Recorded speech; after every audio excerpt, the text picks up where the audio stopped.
everybody, and welcome to today's review of Hamilton, the musical that has been the talk of the town and the world for the past 5 years. I'm sure a lot of you by now have at least heard of the show, if not seen it. This is actually a taped version of the original Broadway production that starred Lin-Manuel Miranda. He, of course, has gone on to star in films like Mary Poppins Returns, the HBO series His Dark Materials. He also composed the music for the Disney animated film Moana, and it's all thanks to the success of Hamilton. Now, Hamilton is a musical about, you guessed it, Alexander Hamilton. The show tells the story of his private and political life, and as the show progresses, we see him climbing his way up the ladder to becoming one of the founding fathers of the United States of America. What's unique about this show is that this show is actually using non-white actors to portray white characters from US history. Not only that, the whole show is sung through in the style of rap. Me personally, I'm not a huge fan of rap, but as the show progressed, I started getting into the music. And this is definitely one of those shows where you'll definitely remember the music way after the show is done. My personal favorite songs from the show were Satisfied and In the Room Where It Happened. Now, speaking of In the Room Where It Happened, let's talk about Leslie Odom Jr. This guy was actually the one who won the Tony Award for Best Lead Actor in a Musical for his portrayal of Aaron Burr. Aaron Burr, for those of you who don't know, was actually the one who killed Hamilton in a duel.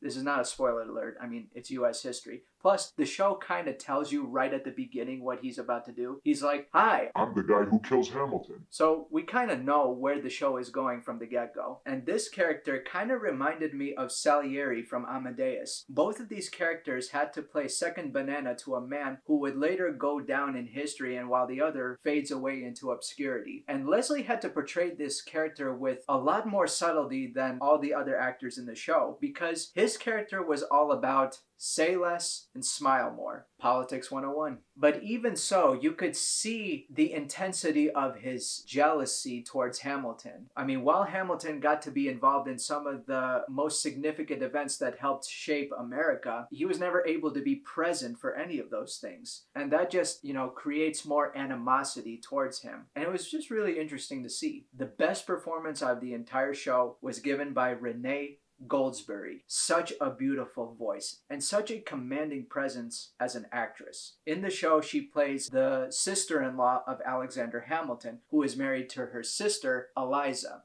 What's interesting about her character is that the show suggests that Angelica had romantic feelings towards Hamilton. However, Hamilton ends up choosing the sister instead. She was very supportive of the union between her sister and Hamilton because she cared more about their happiness more than her own, which shows that she's just a selfless character. And in the end, she actually becomes a pillar of strength and support for Eliza when Hamilton eventually publicizes a famous affair that he had in the Reynolds pamphlet. A pamphlet which would eventually harm his career and put a giant rift in his marriage. Also, Jonathan Groff, he is so funny. He basically portrays King George III as a caricature of ineptitude. And I think they did that in a way to show how the Americans thought it was ridiculous to be ruled by a guy like him. However, what I really appreciated about his character was that it presented us with the question, was America ready to be a free and independent nation on its own, without the help or support of the British Empire? Were we ready?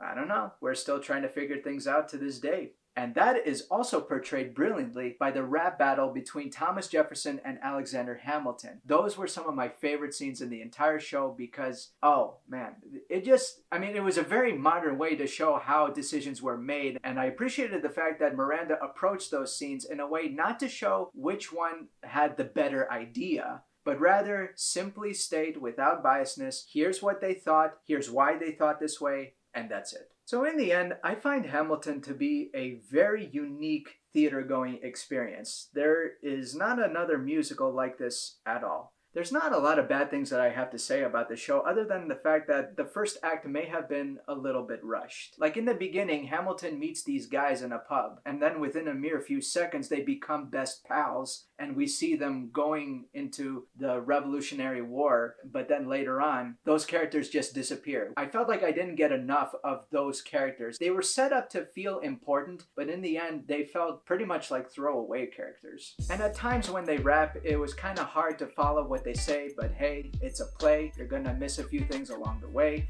but I still give it an A. That was kind of cool. Thank you for watching my video, ladies and gentlemen, and this is just to remind you all that we are still in the middle of a pandemic. So please wear a mask. Thank you.